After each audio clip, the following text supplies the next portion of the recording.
এই মাদ্রাসাকে পুনর্জীবিত করার জন্য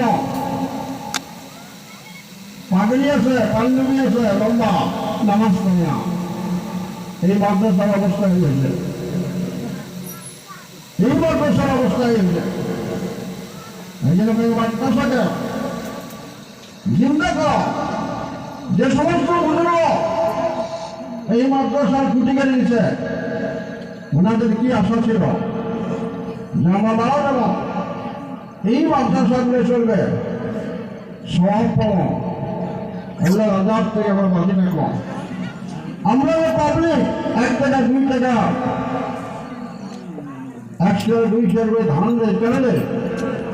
ফলো করে আজাদের জন্য, ফলো করে যাতে আল্লাহ জাহান্নামে না যায়। কিন্তু আজকে দেখিরা চাঁদা হয়, মাদ্রাসা পড়া নাই, মাদ্রাসার ছাত্র নাই।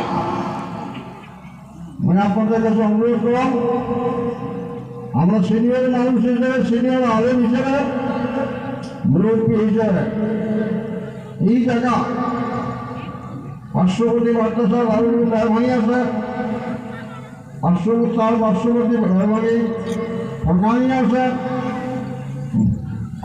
মাদ্রাসা পূর্ণরূপ দেওয়ার জন্য ছাত্র দেন এবং ওস্তাদগুলা কেয়ার করে লক্ষ্য দেন যে ওস্তাদ খালি কালেকশন করবে না, পড়া পারবে, এটা লক্ষ্য দেওয়া দরকার।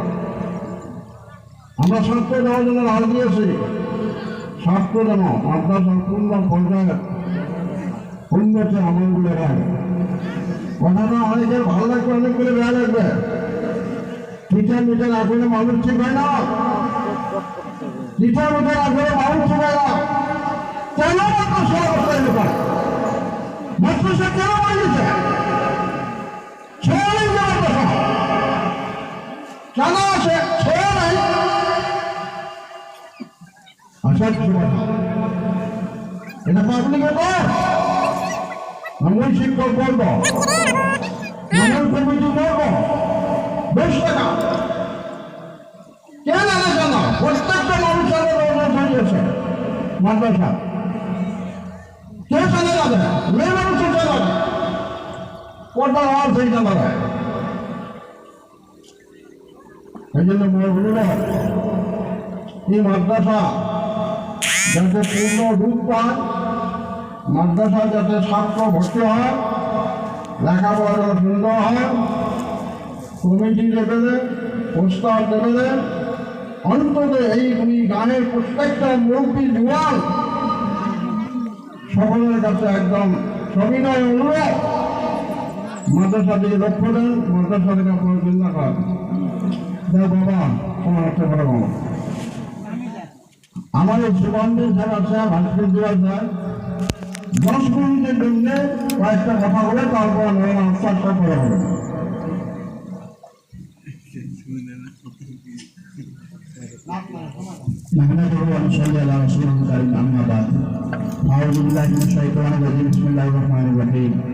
উপস্থিত আজকের এই জলসার সভাপতি সমাজ প্রমুখে এখানকার অঞ্চলের আলেম ওলামা, বুজুর্গান, মুরব্বি ইকরাম,